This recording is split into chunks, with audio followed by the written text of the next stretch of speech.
Baik, selamat pagi rekan-rekan mahasiswa Universitas Katolik Parahyangan, juga untuk teman-teman dari Tribut dan Pak Suparman dan Pak Didi dari Ikatan Alumni Teknik Sipil. Kami ucapkan selamat pagi dan selamat datang di gedung Rektorat, tepatnya di Operation Room.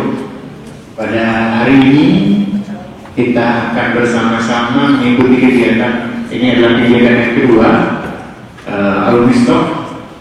Pada intinya kegiatan ini adalah kegiatan dari alumni akan berbagi mengenai perjuangan mereka, mengenai apa saja yang telah mereka lakukan selama mereka kuliah di Unpar dan setelah lulus dari Unpar. Saya Gian akan membawakan acara ini pada hari ini. Sebelumnya untuk membuka acara ini kita akan mendengarkan sambutan dari Kepala Biro Kemahasiswaan dan Alumni Universitas Katolik Parahyangan, Bapak John Marsusi. Mas John, kami persilakan.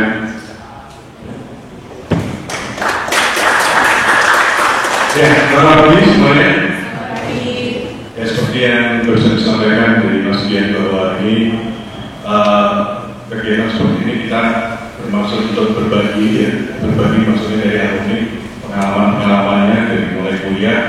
Terus kemudian mereka setelah terjun keluar dari luar kampus, semoga apa yang akan disampaikan nanti juga bisa memberikan inspirasi dan kemudian ya semoga juga memberikan manfaat tentunya.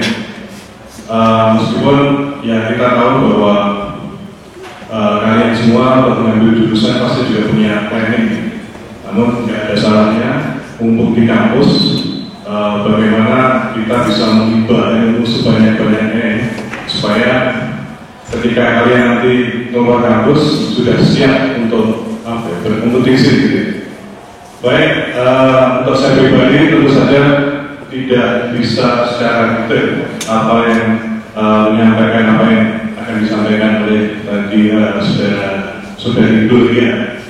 Untuk itu langsung saja ya tidak terlalu lama. Saudari Gloria, mohon dimulai saja. Oh ya, terima kasih juga untuk Pak Didi dan Pak Suparman. Ini juga alumni kita dari Teknik Sipil. Semoga suatu saat nanti juga ada waktu berbagi atau sharing buat adik-adik yang ada di kampus. Terima kasih atas kedatangannya.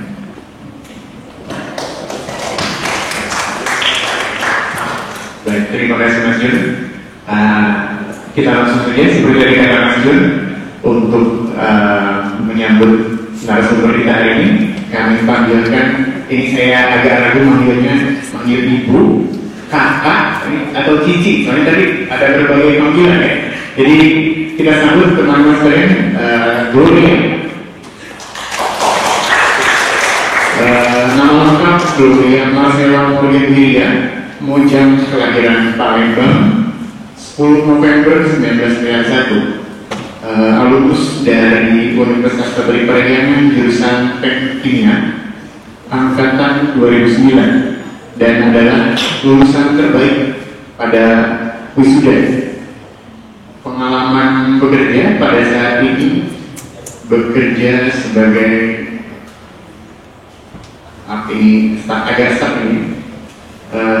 ini bekerja sebagai Creative Shared Value Executive di PT Nutribut Indonesia.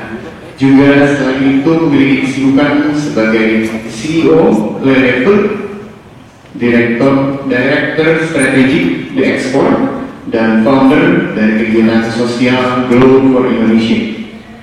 Pengalaman organisasi diantaranya menjadi delegasi untuk Unpar dalam ajang internasional di Youth Peace Ambassador 2013 di Thailand. Kemudian peraih predikat Danone Young Social Entrepreneur pada tahun 2015. Dan goal template-nya adalah you only live once, but if you already tried once, it's enough. Dan kami persilakan Gloria. Terima kasih untuk introduction-nya. Selamat pagi semuanya. Selamat pagi semuanya. Harus semangat. Jiwa-jiwanya harus positif. Dan saya Katolik Parahyangan yang memberikan kesempatan buat saya untuk sharing pada pagi hari ini. Dan saya sudah dengar kata judulnya sangat menarik. Salah jurusan tidak sama dengan salah masa depan. Siapa yang akan sendiri karena merasa salah jurusan? Ini bisa anak-anak nah, kamu nggak sendiri ya, saya juga. Yang lain? Kurang lebih lah ya. Datang sini dengan tema. Saya adalah alumni dan kimia Universitas Katolik Parahyangan angkatan 2009. Dan sekarang saya sudah bekerja di PT Nutritur Indonesia sebagai Creative Chef Fellow di sejak Februari 2013.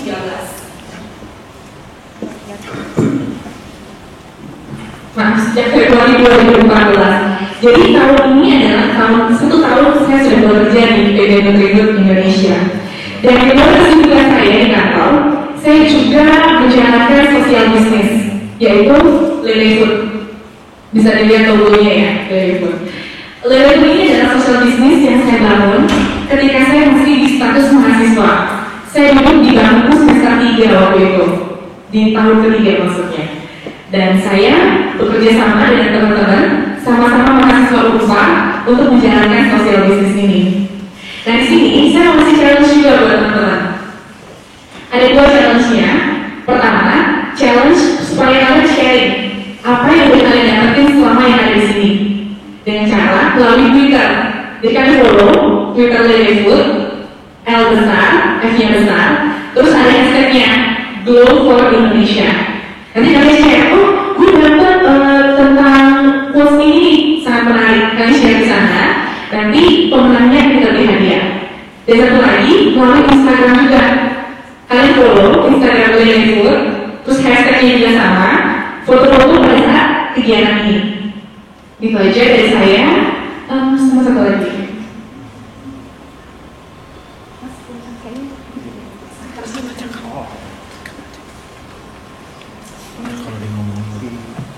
Datanya beda. Bentar ya.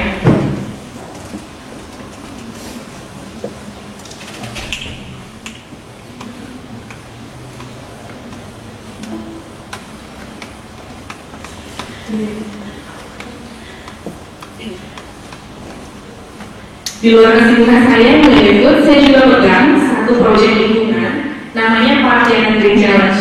Pernah dengar? Jadi Parahyangan Green Challenge itu saya kerjakan juga waktu saya masih kuliah. Waktu itu semester 8, semester akhir. Jadi saya pengen membuat perubahan ceritanya untuk bidang lingkungan. Jadi saya pengen mengedukasi buat anak-anak Universitas Katolik Parahyangan saat itu untuk buang sampah pada tempatnya. Gitu.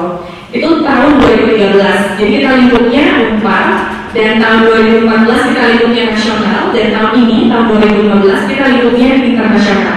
Nanti bakal kita putar videonya supaya teman-teman dapat gambaran tentang Parahyangan Green Challenge.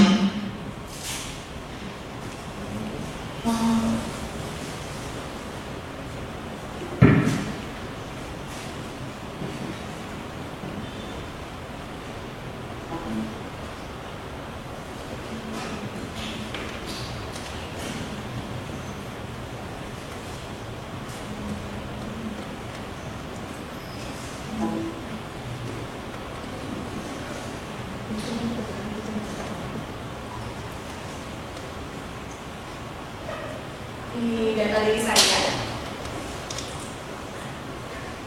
Oke. Kita masuk ke slide ini ya. Teman-teman tahu nggak siapa aja yang ada dalam foto ini? Tahu nggak? Semuanya kenal? Jadi ada Albert Einstein, ada Steve Jobs, ada Barack Obama, ada Michael Jackson, terus ada nih. Nah, menurut teman-teman semua nih, dari 5 ini siapa yang paling hebat?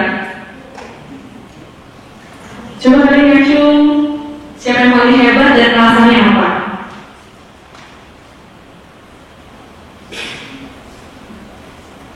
Ada yang mau berpendapat? Boleh. Siapa? Ini perkenalkan diri dulu.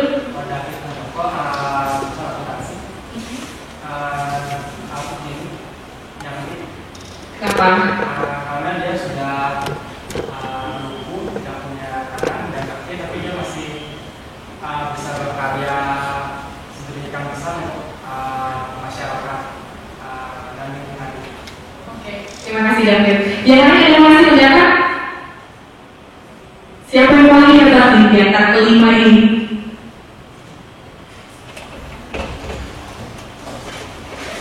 Ada lagi, satu lagi, ayo. Saya tunjuk aja. Semuanya hebat sih. Kasih tepuk tangan jawabannya benar. Jadi sebenarnya adalah semuanya hebat. Kalian nggak bisa bandingin si A dengan si B dengan si C dengan si D. Kenapa? Mereka beda bidang. Ada yang jago politik. Ada yang jago politik. Oke.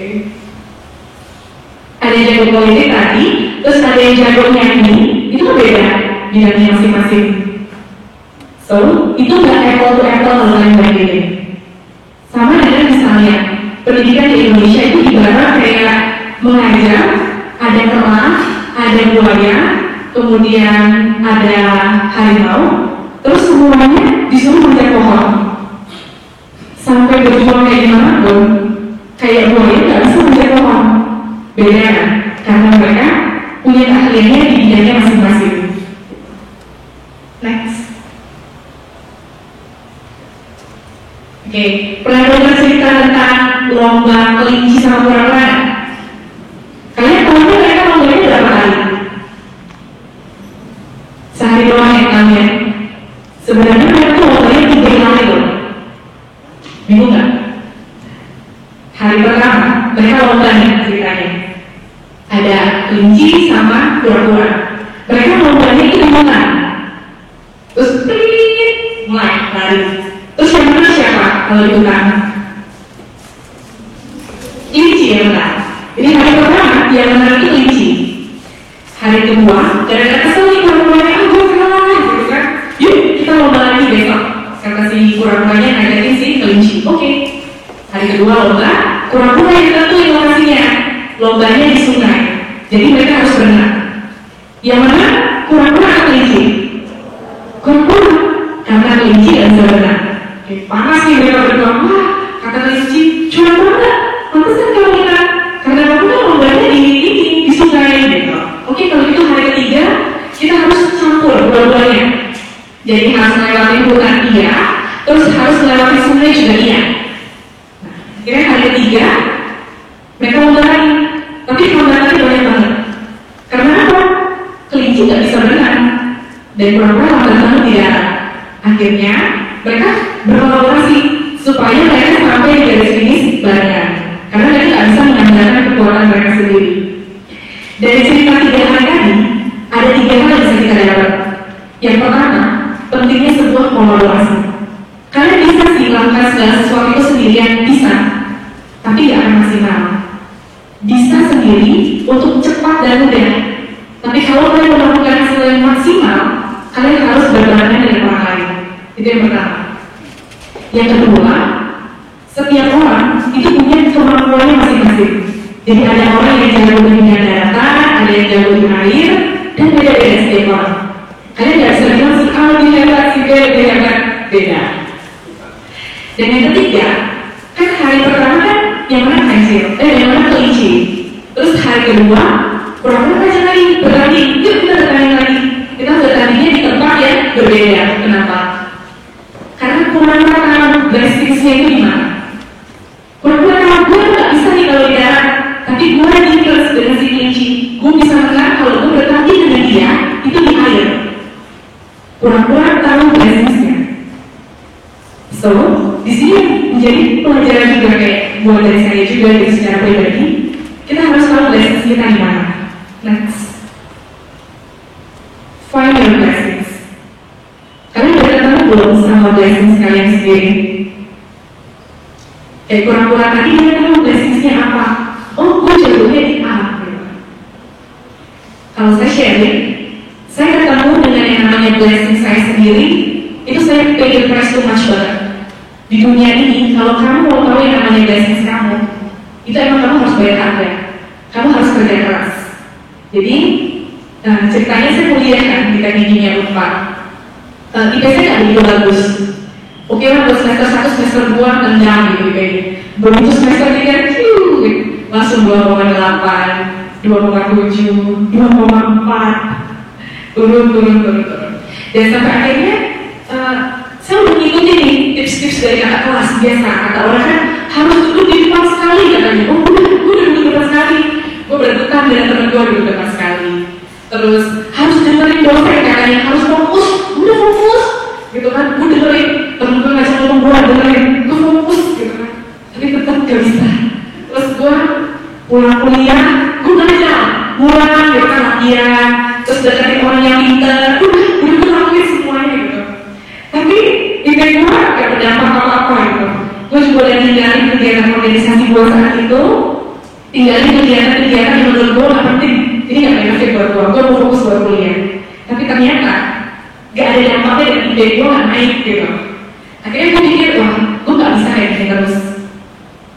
Gue gak difference dengan teman-teman gue bukan anak yang paling pintar di teknik kimia. So gue mikir waktu itu peralihan dari semester 6 ke semester 7. Jadi itu sekitar bulan Juni 2012. Gue mikir, ini gue bakal lulus kuliah, itu setahun lagi gue lulus kuliah tahun depannya kan. Gimana ya caranya? Gue udah mau kuliah, terus gue masih belum tahu gue bakal jadi apa nih ke depannya gitu.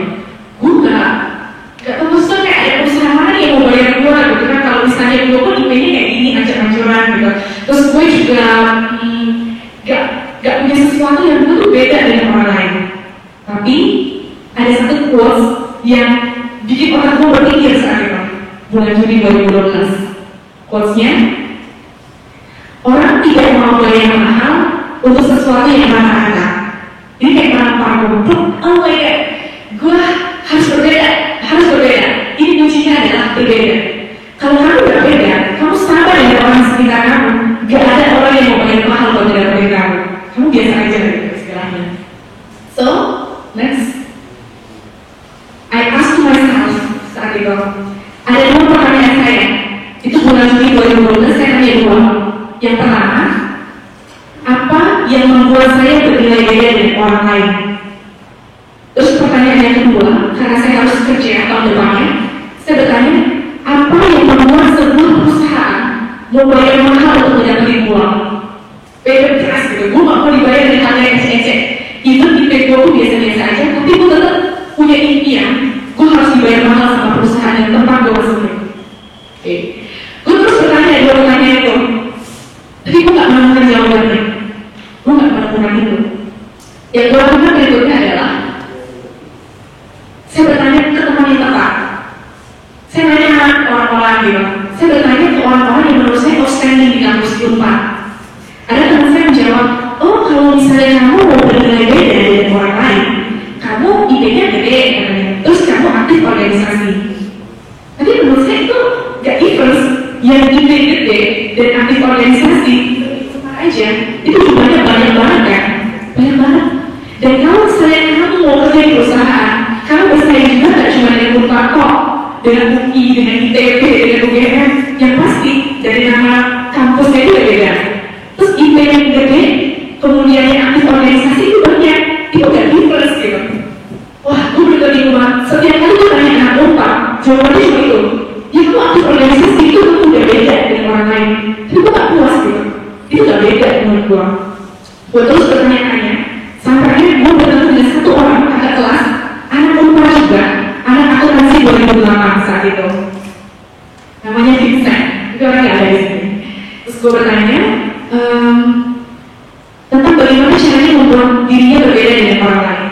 Kalau dia punya versi yang berbeda, dia mau beda dengan orang lain. Dengan cara, dia ngambil cuti 1 tahun. Dia bukan artis, bukan ngambil cuti. Terus dia juga gak ada permasalahan apapun dengan kuliah dia, tapi dia mau difference dengan orang lain. Dia cuti 1 tahun, dan di cuti 1 tahun itu, dia benar-benar menginvestasikan untuk hal-hal yang namanya achievement. Jadi dia magang di Unilever, magang di Astra Internasional, kemudian aktif banget ikut lomba-lomba, menang lomba di Prasmo, dan dia exchange ke Amerika 3 bulan. Gila, dia tahan mengorbankan 1 tahun dia untuk melakukan achievements. Terus saya tanya, kok lama sih 1 tahun gitu?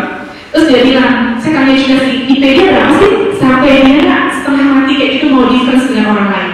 IP dia saat itu adalah 3,2. Terus gue bilang 3,2 itu kan bagus ya, IP 3,2. Tapi dari masa itu kalau di akuntansi 3,2 itu biasa aja. Karena IPK 3,8, 3,9 itu banyak katanya. Jadi dia mau ngelakuin yang IPK 4 itu gak bisa lakuin. Wah, ini yang namanya difference. Akhirnya semenjak dari bertemu dengan si kakak kelas ini, itu menginspirasi gue, oke, gue mau punya achievements, gue mau berbeda, gue pengen ngelakuin yang IPK 4 di kantin itu gak bisa ngelakuin. Itu mulai dari situ saya langsung searching lomba-lomba apa aja gue ikutin semua. Dan next, set your personal goals. Itu kan saya cuma tinggal menjalankan kuliah 1 tahun. Dan dalam 1 tahun itu saya bilang dari diri saya sendiri, saya harus punya 10 achievements. Harus saya bilang, gak ada cara lain. Kalau enggak, gak ada perusahaan yang mau bayar saya yang mahal. Gue akan dibayar rata-rata atau bahkan lebih kecil. Karena pesaing saya begitu banyak. Saya kebayang teman saya waktu itu ada yang pintar banget di teknik lupa. Jadi di PKK itu 3,8. Terus dia aktif banget organisasi. Itu bikin nge-push saya, gue harus berbeda dari dia. Gue gak mau sama dengan dia gitu. Gue harus punya achievements yang dia gak pernah bisa lakuin. Itu nge-push diri gue sih sebenarnya. Next.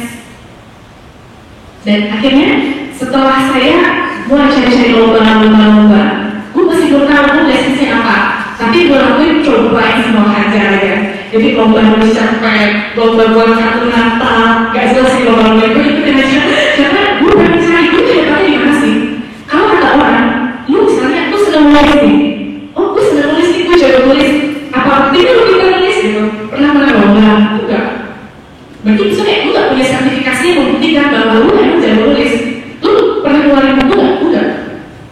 Gimana orang tahu kalau lu benar-benar punya kemampuan menulis?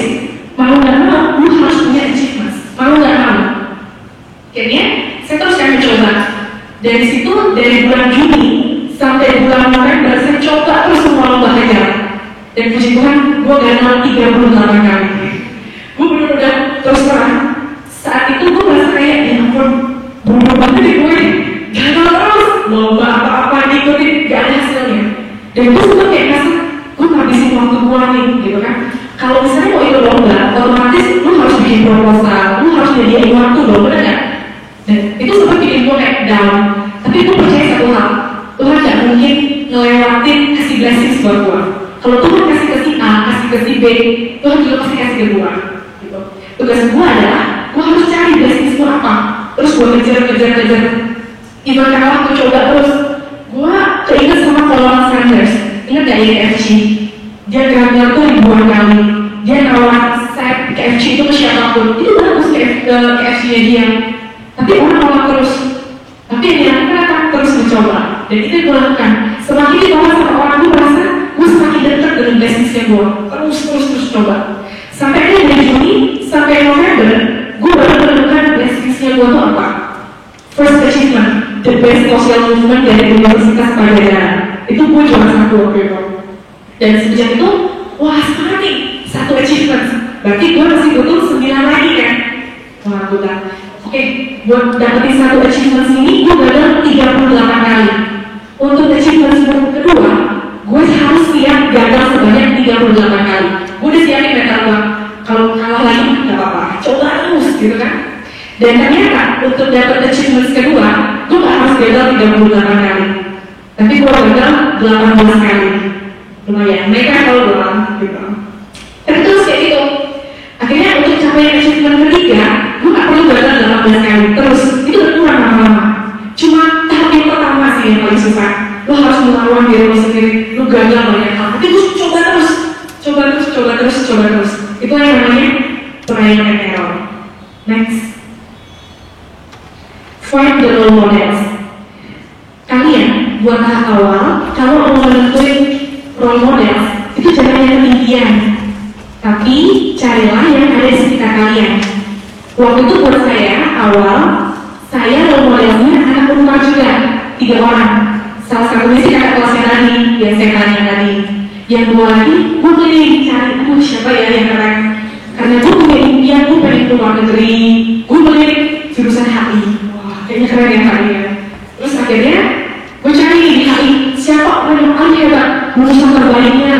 IPK-nya tertinggi. Dan itu menginspirasi gue kepo sekarangnya. Jadi gue Twitternya, gue Facebooknya, gitu kan. Supaya gue lihat kegiatannya apa. Oh, dia habis menang lomba ini, dia baru dari Thailand, oh dia baru dari Filipina. Itu mungkin cuma kamu kayak kepo-kepo doang kamu lihat. Tapi itu akan masuk ke alam bawah sadar kamu. Kamu tuh masih kayak berpikir, wah, gue juga pengen, gitu kan, gue juga pengen bisa, gitu. Apa ya achievement gue? So, saran saya, kalian follow Twitter, Instagram, orang-orang kalian lihat, entah mereka sharing apa, itu pasti menunjukkan cara mereka berpikir. Ada sesuatu yang unik, ada kebiasaan yang orang hebat lakukan, gitu. Kalian lihat aja. Terus yang kedua, kalian bisa, oke ke tahap awal, kalian cari orang-orang yang ada di sekitar kalian. Tapi buat berikutnya, jangan itu terus naik level, cari yang lebih hebat lagi. Siapa ya yang mau ikutin, gitu. Dan saran saya, jangan punya satu role model aja. Kalau kalian cuma punya satu role model, kalian cuma jadi KW doang, kalian cuma jadi tiruannya doang.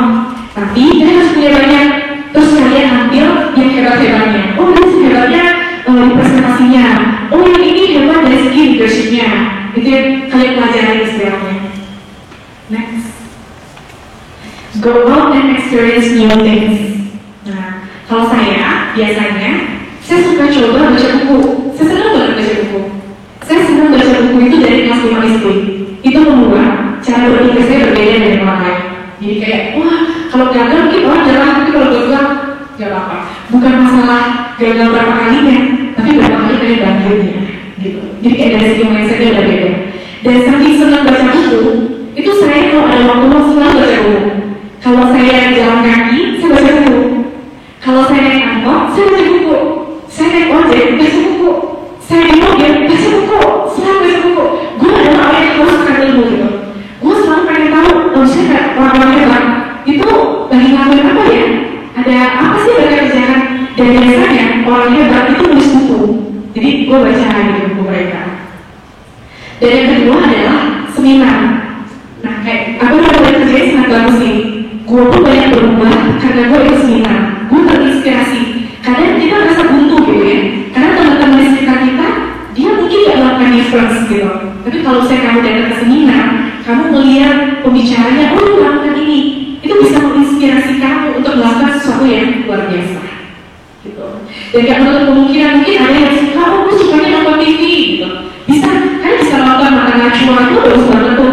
Kick Andy, Just Alvin, itu kan menginspirasi kalian. Kalau kalian orangnya visual banget.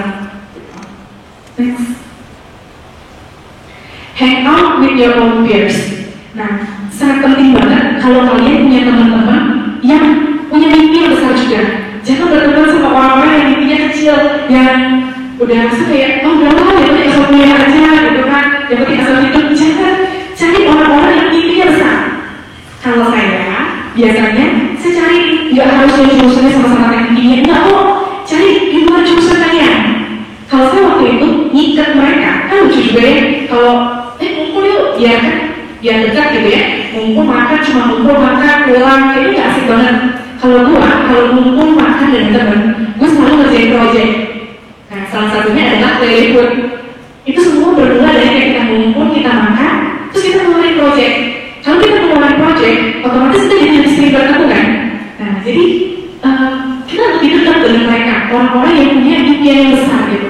Dan biasanya ketika ngumpul, kita bukan ngomongin orang lain, enggak si A udah jadian sama si B, kayak gini-gini. Ya, tiap kali ngumpul, kita selalu memikirkan, what is your dream? What is your dream?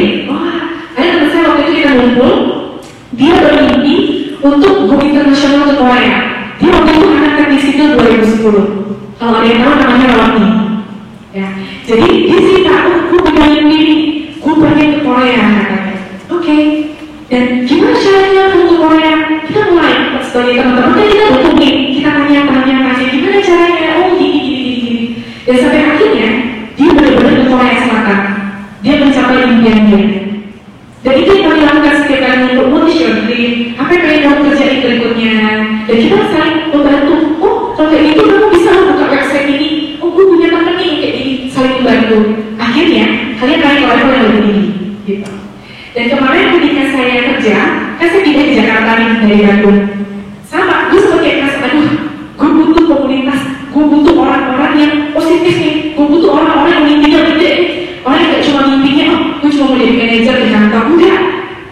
lebih dari itu. Gue butuh orang-orang kayak gitu. Yang gue lakukan apa? Gue kontak teman-teman gue. Kita ngumpul yuk, gitu. Dan itu alumni Unpar semua waktu itu. Gue ajak kumpul, kita berempat. Dan kita gak cuma ngumpul doang, tapi kita ngelakuin perubahan. Kita buat komunitas di Jakarta, namanya The Export. Jadi komunitas ini sekaligus bantuin orang-orang kurang mampu juga. Itu kita kerjain. Jadi gak cuma sekedar ngumpul, tapi lu buat sesuatu gitu ketika lu ngumpul dengan orang-orang yang punya mimpi yang besar. Thanks. Nah, akhirnya setelah dari pencarian gua, yang tadi gua cerita gua gagal 38 kali tadi, untuk meraih 10 achievements gua, ternyata gua terlalu lapar ya dengan kesuksesan. Jadi gua gak butuh waktu 1 tahun. Jadi dari Juni gua mencari bisnisnya gua, 10 achievements itu udah gue dapat di bulan Februari 2013. Jadi gak sampai setahun. Itu gue hajar terus, lomba-lomba, cobain terus. Dan setelah 10, gue bingung nih, gue masih lulus kuliah masih agak lama nih, ada jeda waktu. Gue mau ngapain ya? Oke, gue mau next level. Gue bilang, gue mau jadi ambasador. Gue mau jadi delegasi untuk internasional. Gue mau keluar negeri gratis gitu. Akhirnya gue kejar. Dan akhirnya akan tercapai sampai akhirnya gue beres kuliah. Jadi kayak, nothing is impossible in this world gitu. Yang penting kamu terus berusaha untuk meraih impiannya kamu. Yang penting kamu sendiri percaya. Mungkin orang bilang, gila, 10 achievement dalam 1 tahun ya mungkin. No, nothing is impossible buat kamu yang percaya dengan yang namanya indahnya impian. Gitu. Itu yang pertama. Terus yang kedua, gue menemukan bisnis gue. Bisnis gue adalah sosial bisnis. Jadi gue tahu setiap lomba-lomba yang gue ikutin, gue menangin sosial bisnis terus. Sosial bisnis lagi. Dan gue merasa dengan bisnis ini, I feel strong gitu. Gue merasa apa ya? Gue percaya diri. Gue merasa puas dengan apa yang gue kerjain. It means kamu udah ketemu sama bisnis kamu kalau kamu ngerasain hal itu. Kamu pede banget dan kamu bangga banget dengan ini. Terus yang ketiga, ingat gak pertanyaan saya tadi? Mengapa sebuah perusahaan mau bayar mahal untuk mendapatkan kamu? Dan hari ini, gue kerja di PT Nutrison, gue gak masuk di level yang biasa para fresh graduate masukin. Gue masuk di level eksekutif. Even gue untuk fresh graduate. Jadi gue baru lulus dan gue masuk di eksekutif. Mungkin orang bertanya, kok lu bisa sih masuk eksekutif? Banyak yang bertanya kayak gitu, kok bisa? Biasanya kalau orang masuk habis fresh graduate, masuk ke sebuah perusahaan adalah koordinator. Tapi buat gue udah tahu gue masuk dengan level seperti itu. Karena itu impian gue dari Juni 2012. Gue udah pay the price. Gue udah bayar mahal. Gue udah gagal dengan naik mata perjuangan untuk gue bisa dibayar mahal oleh perusahaan. Gue gak mau dibayar dengan harga yang sama dengan orang-orang yang cuma kuliah top. Gue harus beda gitu. Itulah namanya kerja keras. That's why kalau kalian mau dibayar mahal, kalian harus punya blessings.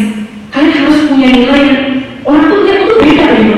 Gak ada yang orang ada tuh, cuma lu doang yang bisa misalnya. Lu harus cari dan temukan itu. Dan ketika kamu sudah temuin, kamu memperlanjut buat itu jadi keterampilannya kamu. Keluarin karya-karyanya kalian, maksimalin bisnisnya kalian itu. Oh, buat sosial bisnis, boleh balik bentar. Mungkin ada yang ini kali ya.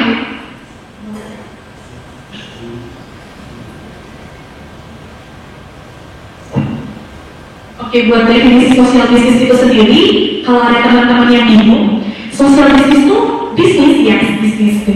Tapi ada sisi sosialnya. Jadi yang saya kerjain yang tadi, yang nanti saya tunjukin juga, itu bisnis tapi ada sisi sosialnya.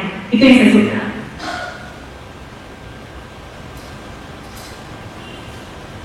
Saya tipikal orang yang senang lihat orang senang, bukan senang lihat orang susah, susah lihat orang senang beda. Jadi biasanya kalau gue di kampus pun, kalau ada hal-hal kecil, gue bisa bantu. Bahkan sering beberapa teman gue ngejauhin gue kayak sinterklas.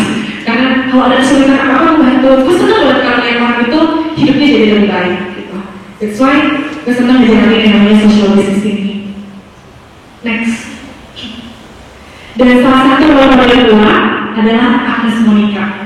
Dia selalu bilang, dream, believe, and make it happen.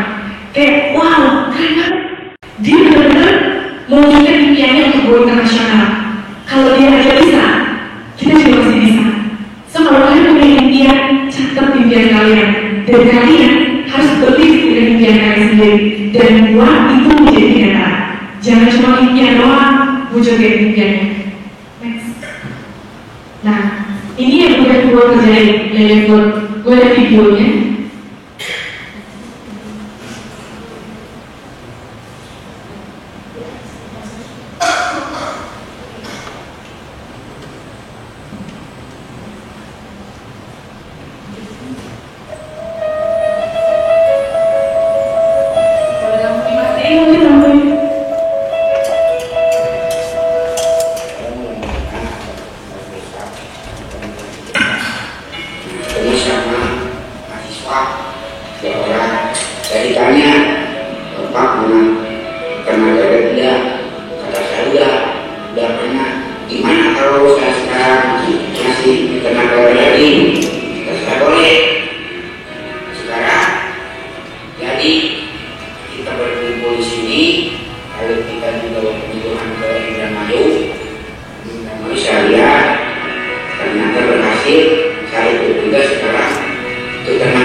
Di sini saya sempat punya impian, saya pengen menolong. Kan saya udah cerita tadi, saya adalah orang yang senang menolong.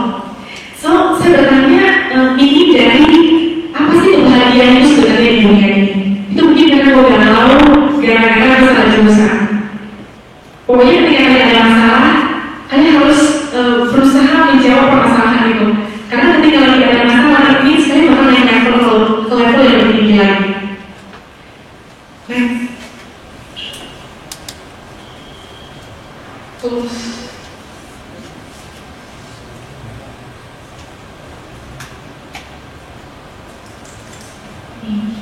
Apa yang membuat saya merasa bahagia?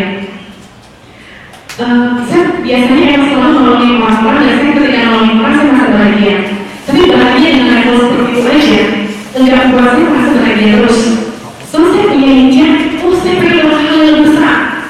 Bulan Juni 2012 saya bilang saya mau menolong satu desa. Itu dari Juni. Tapi gue gak mau caranya nih. Next. Gue gak punya uang, gue gak punya pengetahuan, gue juga gak punya teman-teman buat gantiin gue di jalan itu. Kebanyakan seberapa kaya gua sampai gua bisa melalui satu desa.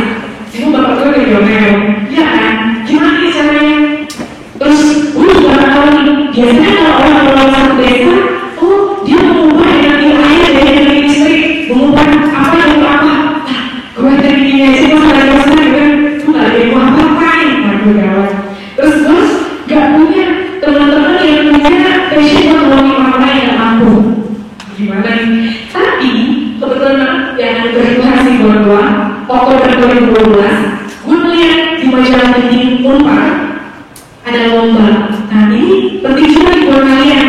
Sering-sering melihat peluang, sering-sering keliling majalah penting yang ada di Unpar ini. Gue punya kebiasaan ya, keinget nih, gue jelasin. Gue punya kebiasaan keliling majalah penting di seluruh jurusan yang ada di Unpar ini. Gue cari peluang bisnis apa yang bisa gue kerjain. Gue bisa ikut seminar apa sih? Kadang di Unpar ini informasinya terbatas menurut gue. Akhirnya yang gue lakukan, gue pergi ke ITB. Gue keliling di seluruh jurusan yang ada di ITB itu. Kalau ada seminar apa, gue catat tanggalnya, jamnya, terus kontak personnya segala macam. Gue harus mendapatkan ilmu. Gue pengen gue punya achievements. That's why gue terus pengen press gue keliling, gue lihat apa yang bisa gue ambil peluangnya di sekitar gue. Nah kebetulan waktu 2012 itu, gue melihat ada lomba dari salah satu perusahaan multinasional. Dan kalau gue menang di lomba itu, gue bakal dapat uang untuk merealisasikan ide sosial bisnis gue. Wah, yang dibayar gue adalah gue pengen nolongin satu desa. Akhirnya singkat cerita, gue ngumpulin 5 teman gue dari berbagai jurusan. Jadi ada akuntansi, ada IT, ada teknik industri juga waktu itu. Dari sini kita ikut competition. Singkat cerita, kita menang 15 juta rupiah itu pure buat social bisnis, buat ngejalanin bisnisnya. Lumayan buat startup awal. Terus ilmunya bingung juga nih, udah menang nih ceritanya, tapi nggak paham banget tentang yang namanya ternak lele. Yang saya lakukan, saya kolaborasi dengan Dinas Perikanan Jawa Barat sama Dinas Perikanan Kota Bandung, 2 waktu itu. Jadi 2 orang yang 2 pihak lah yang membantu untuk mengimplementasikan ide sosial bisnis ini. Dan yang ketiga, teman. Jadi percayalah, ketika kalian punya visi yang besar, akan ada orang-orang yang akan mengikuti kalian. Memang gak gampang menemukan orang-orang yang mau ngikutin kalian. Kalian harus mengejarnya. Yang kita lakukan adalah kita open recruitment dan kita memilih orang-orangnya. Akhirnya kita bisa berjalan berbarengan untuk merealisasikan ide ini. Dan ini adalah achievement yang sudah kita capai dalam menjalankan social business. Kita pernah ikut di pikiran rakyat juga.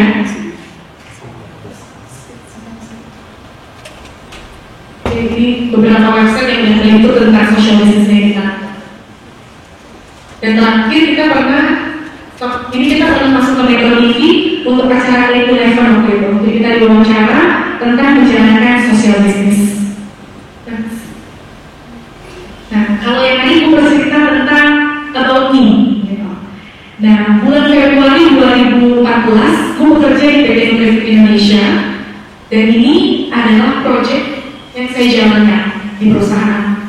Masih sama, berjauh-jauh dengan passionnya saya, social business. Di perusahaan ini pun saya menjalankan yang namanya social business, yaitu sepeda Nutrisari. Di sepeda Nutrisari ini, saya juga menolong orang-orang yang kurang mampu. Kita menolong pengamen, pedagang asongan, tukang pijat, tukang terapi, kemudian janda, ibu rumah tangga. Mereka ada beberapa yang punya pekerjaan kayak tukang urut, ini punya pekerjaan. Tapi pekerjaan mereka, penghasilannya masih di bawah UMR. Mereka masih belum hidup layak. Bahkan beberapa sekeluarga, mereka hidupnya di kamar yang sangat kecil banget. Semua barang ditaruh di situ semuanya. Tapi kita bersama-sama dengan perusahaan mencoba mengubah gimana biar penghasilan mereka bisa menjadi lebih baik, yaitu melalui sepeda Nutrisari ini. Kita memberikan permodalan untuk sepeda, termos es, drink gel, termos air panas, dan Nutrisarinya, supaya mereka punya bisnis sendiri, mereka bisa jadi pedagang. Next. Dan yang kedua adalah kegiatan sehat Nutrisari. Di sini kita memberdayakan ibu-ibu kurang mampu yang ada di daerah Tangerang Selatan Ciputat.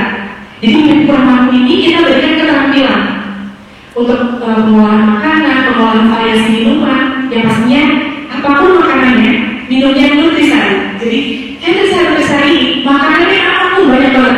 Bisa nasi, bisa kue-kue, bisa snack, apapun. Tapi minumnya selalu nutrisari, pasti. Next. Nah, yang menarik ini adalah yang saya ceritain tadi. Saya ngumpul bareng teman-teman saya yang ada di Jakarta berempat. Ini empat-empatnya adalah alumni Unpad yang menjalankan ini dari berbagai generasi, dari berbagai jurusan.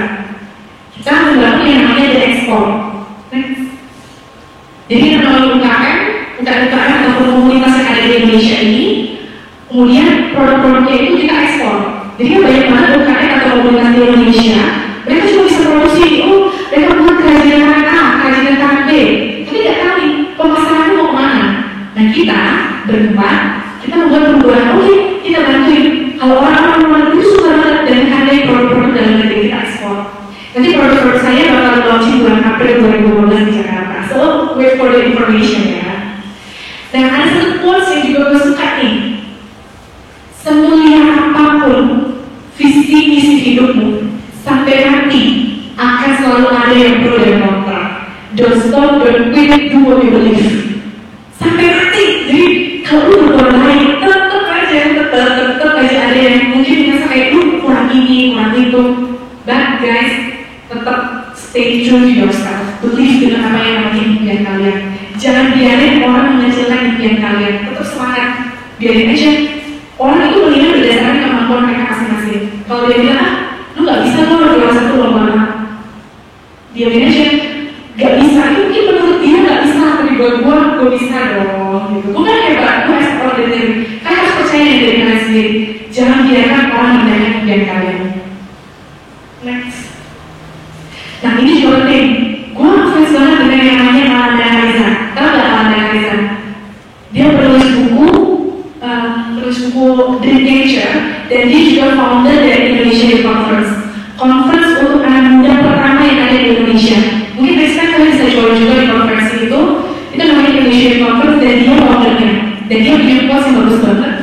Hard work and achievements are still necessary in order to get respect from others. Those two things will make people not able to play with you. Kamu harus punya achievements supaya orang gak mainin kamu.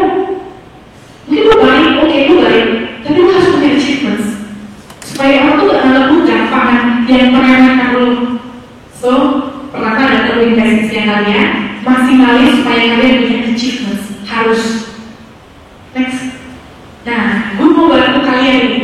Gue awal-awal, kenapa sih gue sampai kalah banget ikut lomba yang gak jelas? Gue ikut lomba kartu mata, gue lomba baca puisi lah, karena gue gak tahu informasi yang tepat. Dan gue mau bantu kalian supaya kalian mendapatkan informasi yang tepat. Kalian follow Twitter kampus nanti ini bukan punya gue sih, gak ada hubungannya dengan gue. Tapi gue dapat informasi lomba-lomba melalui ini.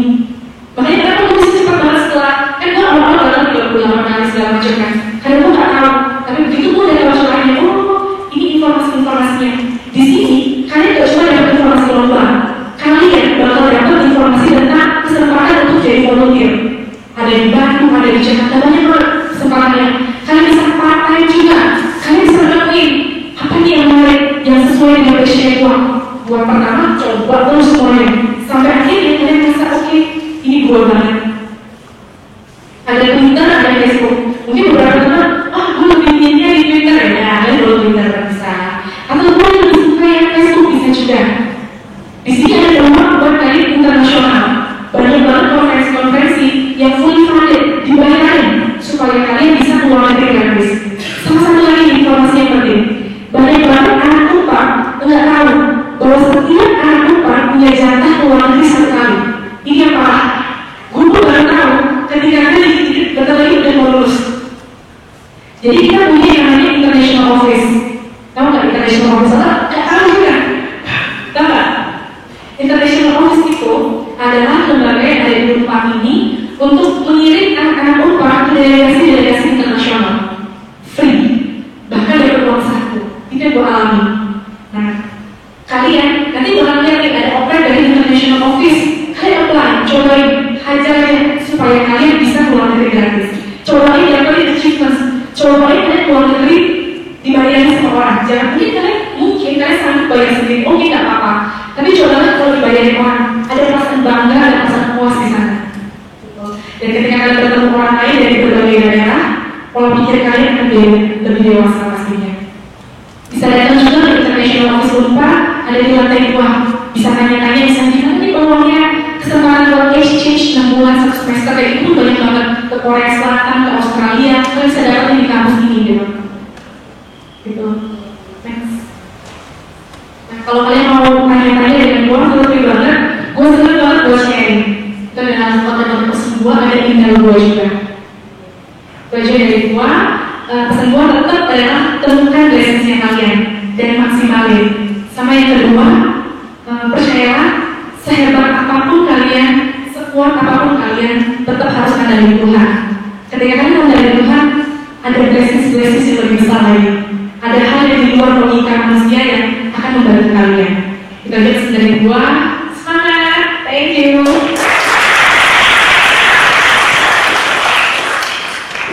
Oke, terima kasih buat sharingnya yang begitu semangat, begitu berapi-api. Boleh dulu. Dari teman-teman akan dibuka kesempatan bertanya untuk 3 pertanyaan pertama.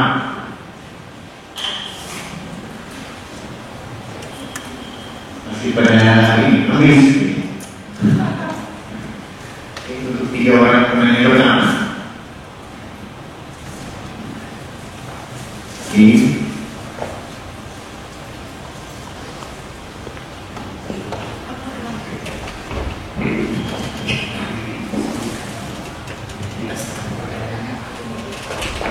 Silakan berdiri, bukan dari fakultas apa? Siti Zelda dari Fakultas Ekonomi. Jurusan akuntansi.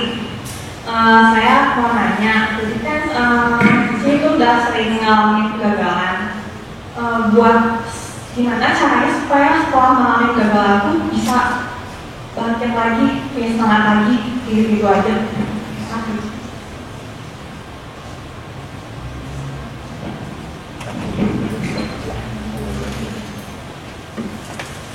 Baik, yang berikutnya.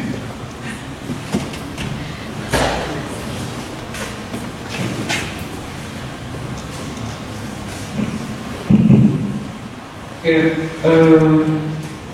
selamat pagi Pak. Selamat pagi. Saya Yosha, Publik 2011. Kebetulan kita banyak kesamaan. Kita lahir di hari, bulan, dan tahun yang sama. Tentunya sudah kita sama ya, Scorpio. Salam kenal. Jadi saya juga sedikit tertarik dengan yang namanya social business. Jadi sampai sejauh ini saya punya mimpi, tapi mimpi yang belum terwujud, yaitu cuma sekedar mimpi. Mungkin nanti akan bisa terwujud setelah punya motivasi yang cukup. Nah, saya mau nanya soal apa motivasi kedua dari Mbak Gloria sehingga mampu mewujudkan mimpi-mimpi besarnya. Yang tadi dimana kegagalan, ya bukan hanya dalam jumlah yang sedikit kan, tapi bagaimana Mbak Gloria tetap bisa mewujudkan mimpi itu? Apakah ada faktor luar atau dari internal sendiri atau gimana? Terima kasih Bang. Baik, satu lagi. Kalau tidak ada mungkin boleh langsung dijawab dulu ya. Untuk Griselda, bagaimana supaya bangkit? Yes, gue awal-awal pun sempat mencoba untuk mengikuti banyak berbagai lomba lah ya tahun 2011. Baru satu beasiswa aja gue ikuti, gue merasa gagal. Gue gagal untuk dapat beasiswa itu, terus gue merasa gue gagal selamanya. Dan seolah gue menutup diri gue sendiri saat itu. Tapi gue pikir-pikir, wah gak baik juga ya kalau kondisinya kayak gitu terus. Padahal saya tuh punya peluang yang sangat-sangat besar banget sebenarnya buat sukses. Tapi kenapa gue menghukum diri gue dengan, yaudahlah, gue adalah gagal. Tapi gue baca satu buku yang akhirnya mengubah pemikiran gue, mengubah mindset gue, bahwa berapa kali gagal itu gak salah gitu. Karena gue pun juga melihat banyak banget orang-orang yang berhasil itu gagal beneran. Gue tadi sempat gak percaya juga, masa sih orang yang berhasil bisa gagal, tapi orang berhasil Jadi kalau gue gagal, berarti gue berbeda selamanya. Gue masih punya peluang buat sukses. Itu menginspirasi gue. Wah, orang berhasil dari gagal, ya wajar dong kalau gue gagal. Bukan berarti gue berbeda gagal selamanya. Gitu.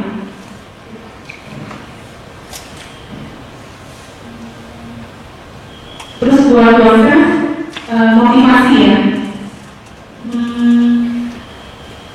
Pertama adalah motivasi gue pengen menjadi orang yang extraordinary. Gue aktif banget di satu komunitas, di mana di komunitas itu gue selalu dibilang, Global tuh luar biasa, kamu tuh luar biasa, kamu tuh wow, selalu seperti itu. Itu selalu terlihatnya di dalam bawah sadar gue. Wah, gue tuh extraordinary loh. Dan Tuhan itu menciptakan gue di atas kata-kata. Terus kan itu tuh membuat gue terus bertanya, kata Tuhan gue tuh extraordinary, kata Tuhan tuh luar biasa gitu. Kok gue biasa-biasa aja ya ternyata. Gue mencari, bener gak sih? Gue biasa-biasa aja. Gue terus lepus diri gue supaya gue bisa mencapai kata extraordinary kasih gue. Itu yang pertama. Terus yang kedua, karena gue merasa malu kali ya sebenarnya, kayak kok hidup gue kayak di Indonesia gitu ya. Sedangkan temen gue yang kayak di dinas, yang ada yang gede, kok gue gak bersita gitu di antara teman-teman gue. Dan gue sudah lulus kuliah saat itu. Ada faktor prepare sih sebenarnya, kayak tinggal setahun lagi, mau gak mau harus gue buat perubahan. Kadang ada yang bisa prepare itu jadi apa ya, kayak gue loncat gitu. Gue kacau. Karena kalau enggak gue akan menyesal seumur hidup gitu. Mau gak mau gue harus makan saat itu juga.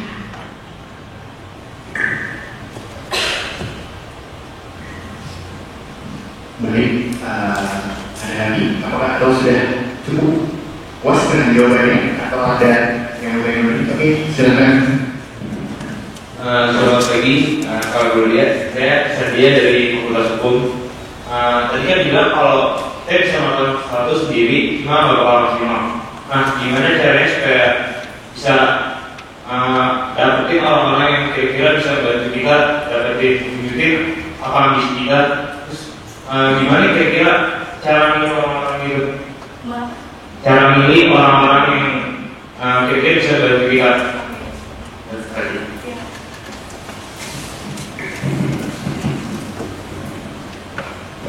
Ada lagi pertanyaan? Ini satu-satu sih jawab saya. Gue adalah orang yang pemilih banget. Gue gak mau kalau misalnya satu komunitas dengan gue orangnya ece-ece, gue gak mau. Lu harus punya kualitas, harus ada sesuatu yang diomongin. Dan langkah pertama yang gue lakukan adalah gue mencari orang berdasarkan karakter. Kenapa? Dulu gue pernah kerjasama dengan orang yang hebat banget, tapi karakternya busuk sekali. Jadi kalau ada apa biasanya katain orang dari belakang, gue gak suka dengan orang kayak gitu. Menurut gue karakter itu mutlak lu harus punya gitu. Karena lu akan masuk ke dalam lingkaran terdalam dalam hidup gue. Dan gue memiliki orang-orang yang karakternya harus positif. That's why gue kalau saya ketemu orang yang hebat tuh, gue deketin orang yang kayaknya dia hebat nih orang gitu kan. Bisa bekerja sama dengan gue menjalankan proyek misalnya. Gue deketin dulu, gue gak langsung ngomongin ini tuh gue enggak. Gue akan ngobrol-ngobrol dulu. Gue lihat nih karakternya seperti apa, ngobrol-ngobrol santai aja ngobrolnya. Ya gak soal pekerjaan, soal pertanyaan, terus butuh apa nih sekarang? Dia cerita, gue sini. Sudah. Nanti gue tanya ke teman-teman di sekitarnya. Jadi orang kalau misalnya 10 orang di sekitar dia bilang itu jelek, berarti dia memang benar jelek. Tapi kalau ada satu orang bilang dia jelek, belum tentu dia jelek. Nah, jadi gue adalah gue survei di orang-orang sekitarnya dia. Lu tau gak sih kan? Oh tahu. Siapa nih di mana? Cerita. Kalau emang dia kualitasnya bagus, gue udah pasti dia bagus. Baru gue tahu, lu mau nggak dan gue menjalani proyek ini. Gitu. Jadi ada sistem seleksinya sih. Dia punya kualitas dulu, terus karakternya oke, dan dia bisa kerja bareng dengan kita. Terus ini ada pertanyaan lagi biar lebih menjawab kami ya. Thank you.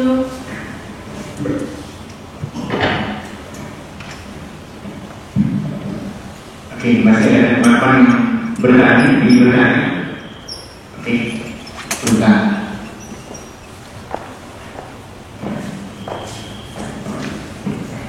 Saya kalau dari kalau misalnya ada lomba atau saya mau keluar negeri itu kan suka ada minimal ya. Kalau misalnya kan gimana ya, maksudnya meninggal kadang-kadang itu kalau kita udah tahu dari bawah, maksudnya kan kadang-kadang IP minimal bener itu ya. Jadi mungkin gimana? Itu harus banget pertanyaannya. Jadi banyak banget untuk kayak konferensi buat lomba ada minimum IP sekian. Kadang kan IP kita nggak masuk gitu ya. Tapi kadang gue orangnya opportunis, coba aja. Nah kadang tuh suka lolos banget. Misalnya dia bilang IP minimal 3,3, IP gue 3,2. Suka boleh masuk kayak gitu. Gak apa pokoknya selama ada peluang aja gitu. Kadang ada beberapa lomba dia bilang gue nilainya tanggal 2 Oktober. Nah, lu ada orang masih tanggal 3, gak apa-apa, hajar aja pokoknya selama memang bisa. Cuman pastikan kalau bisa on time ya. Tapi hajar terus aja. Lu gak pernah tahu kalau emang itu punya ilmu, gak ada satu orang pun yang bakal ngambilnya kok. Ada lagi? Berikutnya. Jangan malu. Ayo, saya.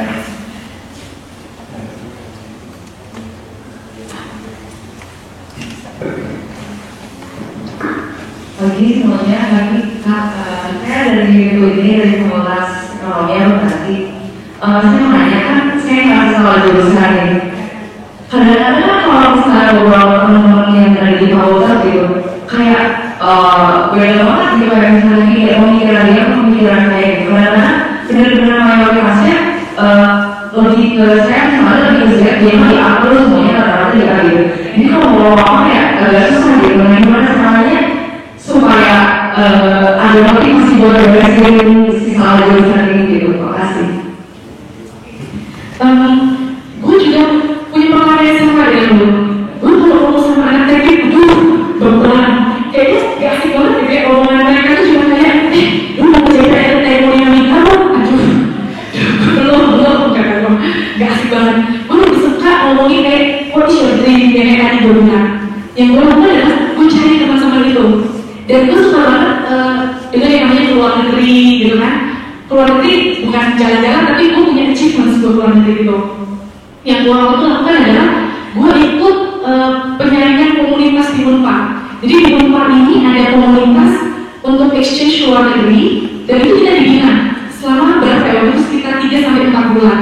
Nah ketika gue bareng-bareng dengan mereka, pola pikir gue tuh berubah dan omongan gue tuh jadi kayak oh seniman nih, gue emang kayak gini loh gini. Temuin komunitasnya kamu. Terus kalau kamu gak menemukan komunitas, bentuk komunitas kamu sendiri sehingga kamu tetap merasa enjoy di menjalannya. Terus yang pertanyaan kamu supaya kamu beresin kuliah ya. Gue juga sempet nawar sih ke orang tua gue. Wah, maksudnya kayak udahlah, gue lulusnya gak usah cepet-cepet gitu kan. Toh gue bisa ikut banyak lomba, banyak banget nih lomba yang bisa gue ikutin gitu. Gue santai-santai aja.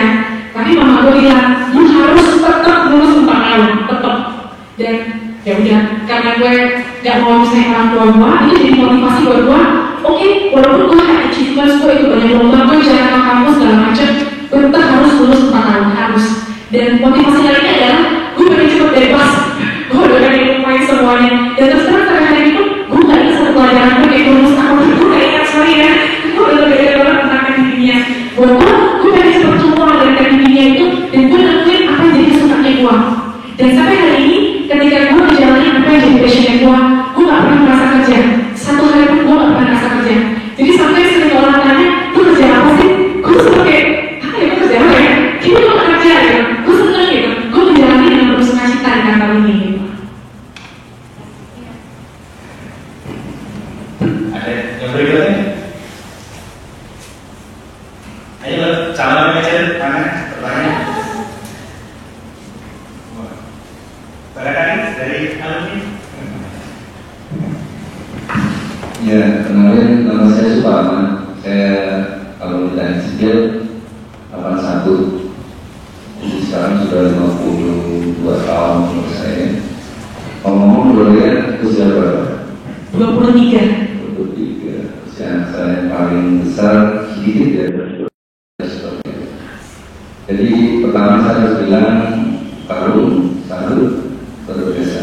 Ya, saya percaya boleh dan jauh lebih maju lagi. Ya, dan mungkin saya bisa tanya, dulu sekolah SD di mana? Saya orang Palembang, saya SD-nya di Santerius 5. Di SMP? Santerius 1 Palembang. Di SMA juga sama. SMA Santerius 1 Palembang. Boleh saya tahu kualitas atau prestasi di SD? Oke, kalau buat dari SD, SMP, SMA saya selalu masuk 3 besar, saya selalu masuk kelas khusus, saya selalu masuk kelas unggulan dan masuk internasional waktu saya SMA. Jadi ya saya bersyukur mendengar Gloria yang mempunyai kesempatan dan prestasi yang luar biasa. Ya. Dan sangat berhasilnya banyak sekali niat Anda, niat Gloria untuk uangnya. Cuma buat anak-anak di sini, saya sebut anak-anak ini walaupun saya anak-anak sebenarnya. Sesungguhnya bahkan banyak alumni UGM yang jauh dibandingkan prestasi Gloria. Gloria tadi 300 ya, khusus lagi. Bahkan jauh di bawah Gloria. Kuliah pun waktu di kampus ini susah, tapi mereka berhasil. Artinya apa? Artinya kalau kalian mempunyai prestasi yang seperti Gloria dan mempunyai dan juga begitu kuatnya, pasti akan jauh lebih berhasil. Ini yang penting. Ya, itu semua ditentukan bukan dari orang lain, tapi dari diri kita. Saya adalah produk dari Unpar yang nyaris nggak bisa lulus karena pengajaran orang tua saya college, usahanya bangkrut. Ya, saya nyaris tidak bisa lulus kuliah. Jadi akhirnya dari sana, dari sini, biaya segala macam. Salah satunya daftar ke kampus ini untuk minta beasiswa. Dapat, tapi semester depan. Padahal butuhnya sekarang. Dapatnya nanti. 6 bulan ini mau ngapain? Melamar jadi asisten. Bisa, dengan catatan nanti kalau lulus seluruh mata kuliah. Saya belum lulus. Tapi tadi seperti yang boleh sampaikan, kalau niat tidak besar, Tuhan pasti tidak akan tutup mata. Bahasa saya jujur, kalau saya yang namanya murid, akhirnya setelah saya lulus. Ya, saya lulus lumayan, masuk cepat. Tapi yang saya luar biasa, Gloria begitu masuk sudah jadi entrepreneur. Hingga Anda mempunyai kesempatan yang besar sekali ke depan. Ini yang harus dirintis terus. Sementara saya menempuh untuk menjadi entrepreneurship setelah bekerja 27 tahun. Ya, artinya apa? Kesempatan Anda jauh lebih besar. Ada satu pertanyaan yang mungkin saya mau sampaikan ke semua di sini. Ada yang tahu nggak kenapa Indonesia merdeka di zaman Bung Karno? Kenapa bukan di zaman Diponegoro? Pernah ada yang pertanyaan ini? Kita lihat situ yang sebelah saya. Ada yang tahu kenapa? Ayo, yang dari luar juga boleh. Ayo, kenapa Indonesia merdeka zaman Bung Karno? Kenapa bukan zaman Diponegoro? Di sini ada banyak anak usaha politik kan? Yang anak sekolah kita. Ayo, anak fisik. Ayo, naik ke atas. Anak hukum. Kenapa Indonesia merdeka zaman Bung Karno? Bukan di zaman Diponegoro.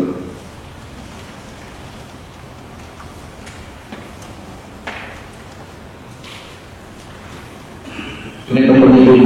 Kadang-kadang kita berpikir ke depan, kita sampai ke belakang. Ya, jadi kalau kita jalan ke belakang atau ke belakang, sebenarnya ada berisiko. Sekali lagi, di Diponegoro itu orang kaya, namanya pangeran. Kira-kira kaya, ya, kira-kira kan punya saudara, punya darahnya ada dulu. Ya, yang pacarnya itu punya modal ya. Di benar-benar gara-gara di Bung Karno Raya kan. Pernah dengar sejarah Bung Karno?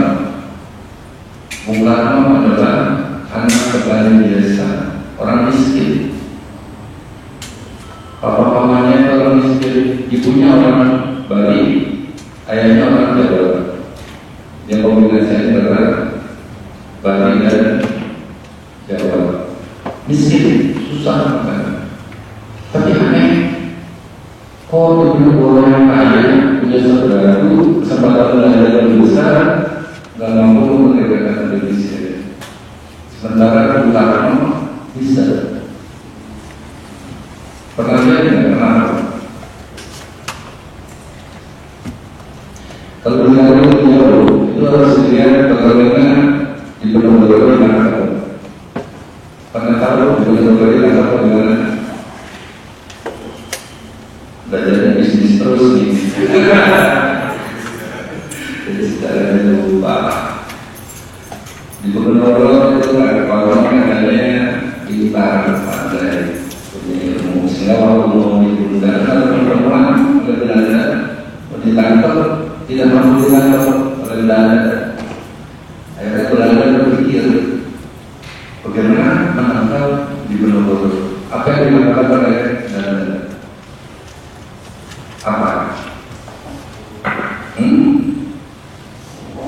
Diundang teman-temannya yang punya ilmu yang sama, diambil oleh orang, ditangkap begitu. Artinya benar-benar ditangkap oleh teman sendiri, keluarga sebangsa. Sekarang pertanyaan kedua, kalau Bung Karno kerja sama Presiden Indonesia merdeka? Merdeka? Mereka tidak mungkin karena power demokrasi. Kalau kalian punya cita-cita power ini salah. Tidak. Kalian belajar power ini salah. Dan kalian menjadi perkara di luar negeri salah. Kalau kalian luar negeri semua kita, saya yang harus selalu siapa?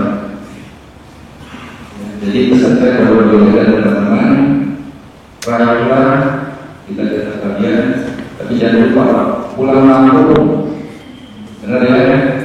Pulang kampung, karena ini butuh orang yang bisa mengembangkan. Ya itu ada di mana.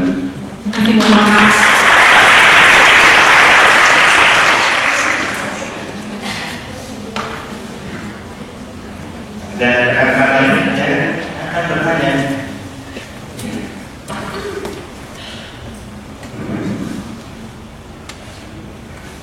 Baik, nama saya Dr. Delia dari Fakultas Ekonomi jurusan Pembangunan.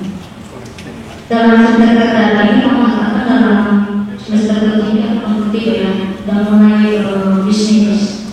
Nah, kira-kira apa atau apa yang diperlukan untuk memulai bisnis itu, dan karakter apa yang harus dimiliki oleh seorang entrepreneur ini? Terima kasih. Ini karena backgroundnya adalah social business, saya lebih mengarahkan ke sosialnya sih sebenarnya. Karena saya pengen membuat perubahan. Jadi motivasi saya sendiri lebih ke saya sendiri. Saya dulu adalah orang yang ingin berbagi berusaha sebenarnya. Dulu saya pikir orang-orang terus dari mana-mana saya pindah ke Bandung. Dari Bandung saya bertemu dengan komunitas yang tepat yang membuat berbagi saya ini, yang membuat saya lebih percaya diri jadi saya hari ini. Terus ketika saya bertemu dengan orang ini, saya mulai berpikir apa yang bisa saya berikan untuk orang Bandung. Kalau cuma sosial itu nggak bisa sustain.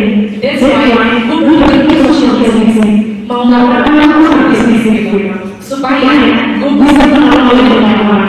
Jadi lebih ke arah gue mau berperubahan, gue mau merasakan gue berperubahan sebagai terima kasih karena gue berperubahan sendiri.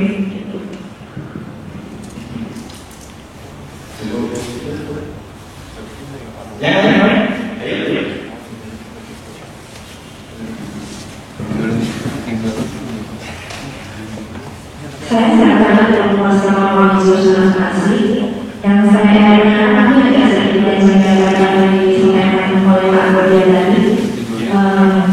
Kita sebagai saya bersama adalah sebagai dokumen yang baru karena banyak kesandian, banyak kegiatan organisasi. Nah, jadi saya tanyakan bagaimana cara sebagai mahasiswa dulu untuk sampai itu. Mungkin bisa saya kehidupan sebagai mahasiswa dulu. Jadi waktu saya kuliah saya cukup aktif ya. Jadi setelah saya berkuliah nanti boleh tahu proses yang kedua, mulai aktif lagi, nggak meninggalkan sama kuliah. Tapi justru ambil semua kegiatan yang bisa gue ambil. Gue jadi ketua asisten laboratorium yang gue. Terus gue juga jadi ketua salah satu proyek yang namanya challenge. Terus gue jadi mulai dan gue aktif dari komunitas yang bermanfaat. Terus gue juga aktif dari program sosial dan gue berusaha membangun bagian menjadi prioritas bahwa ketika kita menentukan prioritas apapun yang terjadi maka perlu prioritas yang lain juga. Jadi kayak kita harus bekerja dengan yang baik kembali lagi ke punya prioritas tapi apa yang perlu dilakukan? Oke, menjawab ya. Ya, saya masih tahu.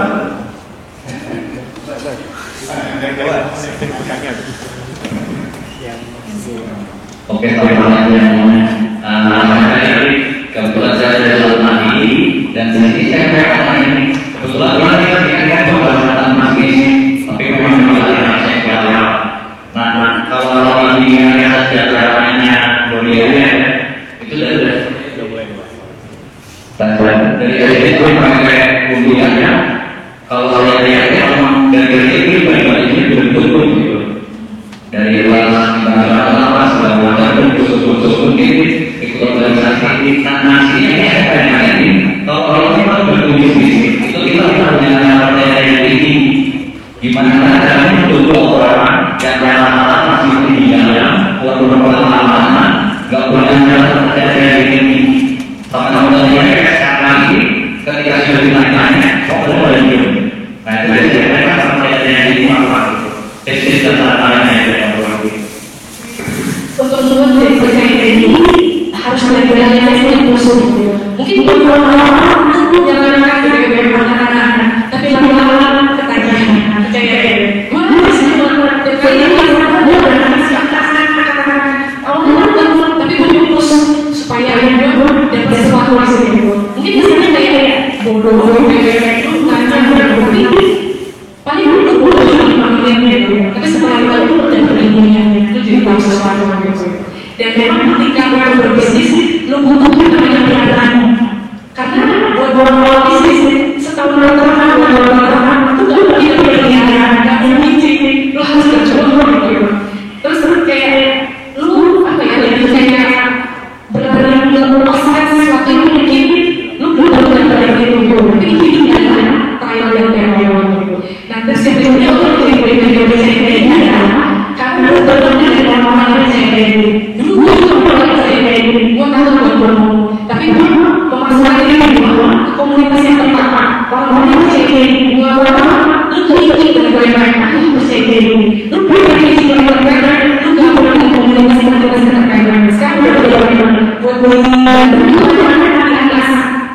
itu komunitas bisnis jadi mereka saya ngumpul bisnis kali ngobrol sama sharing terus kayak tukar-tukaran traveling gitu itu komunitas yang dilakukan ngumpul bisa kayak kasih komunitas kalian bisa coba komunitas sesuai dengan passion kalian akan ikut dengan seperti komunitas kalian yang lain ada lagi.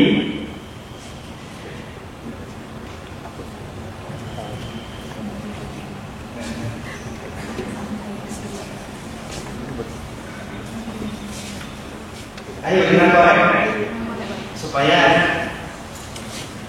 nanti kita lulus dulu sudah punya jiwa yang makan gitu ya.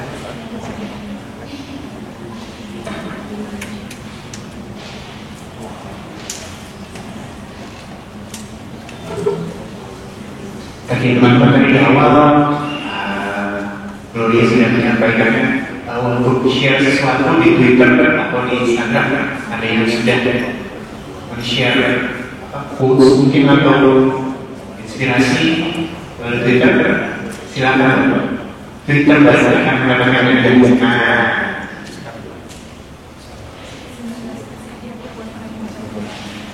dan ada hadiah selain lagi ini dari Gloria, silakan.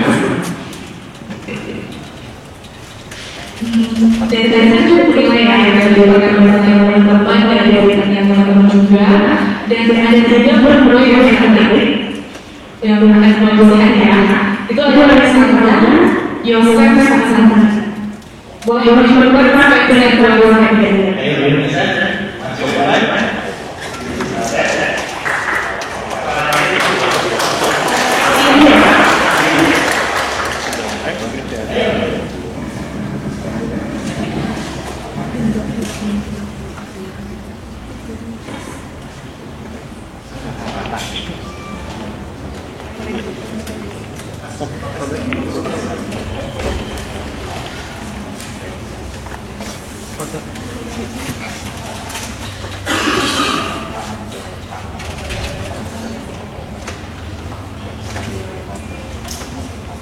Ya, nanti produk alisi bon lele cicinya. Jadi singkatan.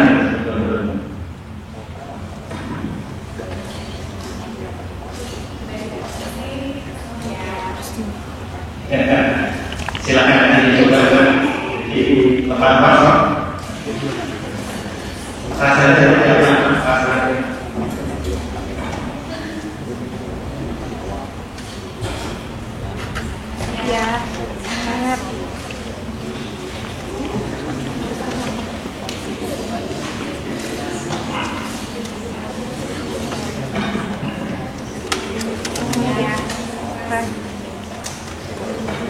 Baik teman-teman, ini dengan kelompok tadi sudah begini.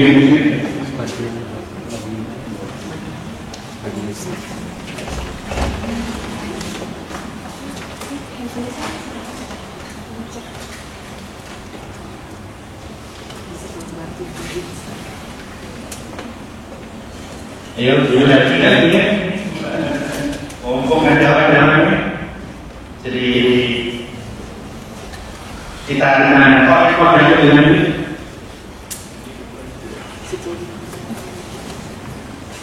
oke, nanti di akhir sesi ini kita bisa Oke, nanti kalau dia buka ya ada t-shirt. Kalau boleh tapi kita akan berfoto bersama-sama.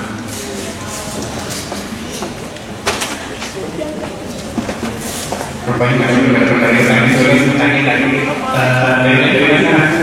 kenapa pemilunya keliling?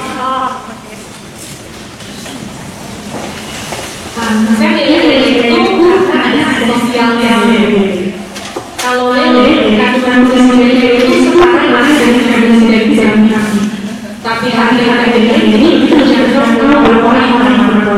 That's why kita mengatakan buat masyarakat yang kurang untuk konsumsi ikan ini supaya mereka bisa mengkonsumsi pakan-pakannya dengan harga yang terjangkau. Baik, ternyata itu alasan kenapa beli produk yang saya itu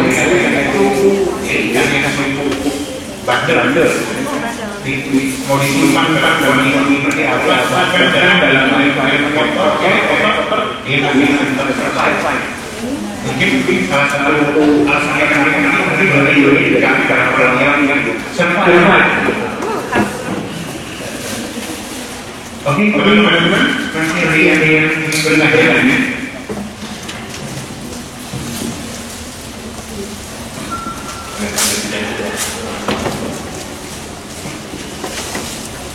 Baik, dari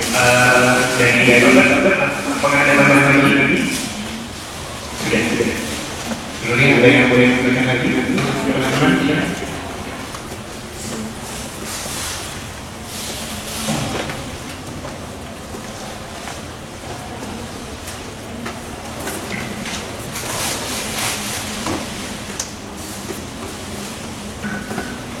sebagai sama di DKI mungkin 3 bulan 2 bulan pembelajarannya akan acara yang berubah ini.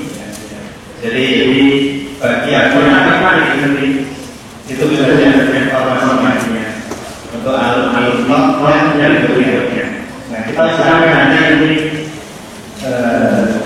bisa acara rutin jangka waktu 3 bulan. Jadi 3 bulan kan ini untuk membuat bisa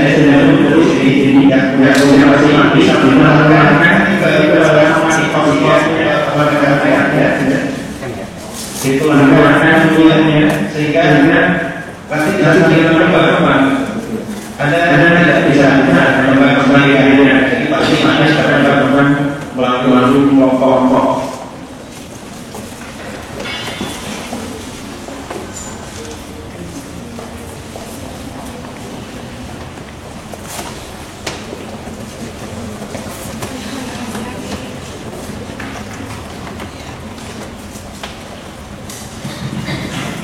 Dan kalau tidak ada lagi, maka kita akan melangkah ke acara Gloria yang berbagi kisah struggle perjuangan apa yang sudah dilakukan, achievement, mimpi-mimpi yang kami ini juga selalu terus yang berkembang banyak terus dan nanti mungkin sebagai yang teman-teman ya